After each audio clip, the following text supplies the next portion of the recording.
If you guys need anything grinded in my team, whether it's online or offline, be sure to hit up Rose NBA. The link to his Twitter will be in the description down below. 100% reliable, so be sure to go hit him up now. Brand new Swish packs are dropping, and today we are going to be taking a look at the market. Now, I will say that you guys are going to see that I actually am banned again, okay? Now, again, I said this in the last video, and I'm going to say this again. I know why I'm banned. I don't care. Again, I'm here to bring content to you guys. I'm not really worried about playing the game, to be honest with you. The game is not fun. It is terrible. Like, for instance, I played it 4 hours yesterday, and it was probably the worst 4 hours of physically playing a video game I've had in the last 2 months, considering I haven't played this game in 2 months. So I'm still going to bring content to you guys. Today, we are going to be talking about the market and what is going on with the market and the new Swish packs and everything like that. So I actually recorded this in the meantime. So I was actually talking and everything.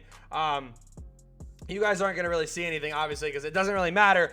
But with this market, okay, or what was going on here, you guys are seeing that the weirdest thing about it was that Penny Hardaway ended at 615. A guy that was selling for $1 million MT recently, like, completely just dropped off in price. I don't know why, but absolutely insane, completely dropped off. Another thing that is crazy is that Kobe Bryant, the guy that, you know, one of the first hero cards to drop, was actually selling for around 200k MT. And at first I'm like, okay, there's no way that Invincible Curry is the one that is dropping this in price, right? Like, there's no shot. Until I started thinking about it. Pascal Siakam is a 6'9" with 7'3" wingspan shooting guard that can literally lock down almost any single position. Actually, I'm almost willing to bet that he can lock down any position except for the 5 maybe. But Siakam has like every defensive badge that you need. He has like every shooting badge that you would need. And on top of that, you know, he's got a very quick jump shot, and he does get those really glitchy defensive animations that are really going to help him succeed in my team. You know what I mean? Like, he's going to be one of those guys that clamps up literally everybody. So it's going to be really interesting to see what happens with the market here and, you know, kind of what goes down with, you know, it's going to be interesting to see what goes down kind of with, you know, what's going on in, you know, we're with the market and everything like that. Like I said, you're going to see a lot of shooting guards and maybe even point guards crashing in price a little bit. I mean, I don't know, maybe not point guards as much, but I could definitely see shooting guards dipping in price. And if you guys, again, don't know what the way that these packs work is, I actually, you know, I showed this before in the last video with what is going on with the new packs and everything like that. If you guys don't know how they work, there are 2 packs very similar to how the takeover or takeoff packs worked, where there is 2 guaranteed packs that do give you any player that did drop. So you have options at Dark Matter, Hero Steph. The Invincible's not in there, so you have Hero Steph, Dark Matter Siakam, Dark Matter Nate Thurman, JJ Redick, and Gary Payton. So you have a good amount of, you have a good chance to pull a Dark Matter out of those guaranteed packs. And I feel like they're going to try to push more, you know, Siakams and Nate Thurmans out of that pack. So I could see with Siakam being, I don't want to say easy to get, but more easier to get than other cards. I could actually see a drop in a lot of players, you know, prices and everything like that. Ben Simmons, a guy, you know, there's another card I kind of want to talk about, him and Penny. Penny was kind of going back up where he was selling at anywhere between 650 to 700K. I think like in between there was a really good amount.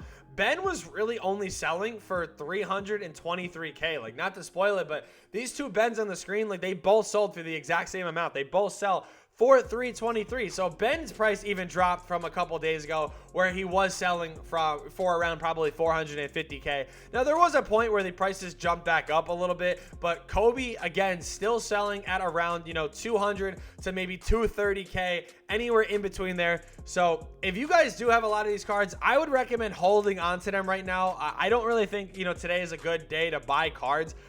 It's definitely looking like there is a drop. You know, T-Mac, Zach LaVine, these guys are pushing buy nows. You know, the All-Star Kobe.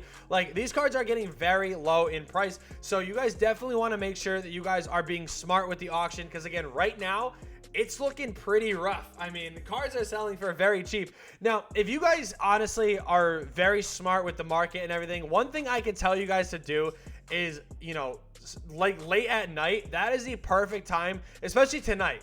like late night tonight, I think is going to be a very good time to pick up a lot of good cards because there's not going to be as many people on the game. And I think because of that, a lot of these cards are going to really tank in price. You may be able to get a Kobe for around 170K. I don't know for a fact. I'm just saying that a lot of these cards were dropping in price. Giannis, even his price is looking a little, lower. I will say that the one on the screen right now, he has extra Hall of Fame badges, so he was going for a little bit more. But yeah, there was some interesting prices going on. Shaq was like 600K with like a minute left. Like there was some cards that were definitely low on value. And again, I would highly recommend that you guys be careful with what is going on with the market and everything right now. Last thing I will say though is, last thing I'm going to say is, diamond consumables and everything. I obviously have no way to check on them right now. But again, previously before they were going for really high amounts. I told you guys to sell. You guys were even telling me you guys took that advice and a lot of you guys were able to profit off of that, which is really good. Right now, I'm telling you guys, I would look at Under Armour shoes in your collection with Invincible Steph and, excuse me, the Hero Steph coming out. Like those invincible shoes. Yeah, those diamond Under Armour shoes are probably going to be jumping back up in value. So that is definitely something I would look to maybe invest in. Like I could definitely see a jump with the shoes and maybe diamond contracts. Maybe not so much with the contracts, but I would look more into those shoes. If you guys are looking for cheap MT, whether it's on PlayStation, Xbox, PC, or Switch, all you have to do is go to the site NBA2KKing.com and they will gladly hook you up with the cheapest prices on the market. All you have to do is click whatever option you want, go to your coupon code and type in Bio2k for a 5% discount. They actually walk you guys through exactly how to do this, so be sure to go hit them up now. Final thing I do want to say is obviously badges that you guys can look to invest in. Again, these two guys or these three guys realistically are going to be the main ones that people do look. And I honestly will say that Siakam, I think, is going to be, I don't want to say the fan favorite, but I think is going to be a guy that people look to, badge up. Now, some badges right away that I'm seeing that I think you guys should look to, see if they're going to jump up in price is going to be Unstrippable and Limitless Takeoff. Those two badges could jump up in price right now. Those are two badges that could benefit Siakam a lot. A lot of people are going to be driving in with Siakam, like maybe obviously like the drive and kick game. Siakam could be that guy, maybe sending him on back throw screens, whatever. He's a guy that I could see, a lot of people looking to, get some posters with and everything. And Limitless Takeoff is very good for cards like Siakam. So that is a badge that I definitely think that you guys should look to, see if it jumps up in price. Same thing with Unstrippable. Mismatch, you don't really have to worry about with Siakam. A Lucky 7, maybe. Nothing really crazy, though. Chef, again, you're not going to be, running the ball through Siakam. You're not going to be looking to take off dribble threes with Siakam. So that badge, kind of whatever. Again, Hyperdrive, maybe like a little bit, but I don't really think anything too crazy there. Looking at Hero Steph, some badges that people might look to put on him. Nothing really here in my opinion. I don't really see any upgrades there. Not really post playmaker. Maybe brick wall. I can see brick wall maybe jumping back up because again, people are not going to want Steph to be getting posted up 24/7. So maybe brick wall, maybe post lockdown, maybe even rim protector. But for Steph, I would say maybe brick wall and post lockdown are the badges that you guys want to look into. Again, maybe make some additional profit. You never know what could happen there. So yeah, thank you guys so much for watching. I hope you guys did enjoy. Be sure to drop a like if you guys did enjoy. Subscribe to the channel if you guys are new. And yeah, peace.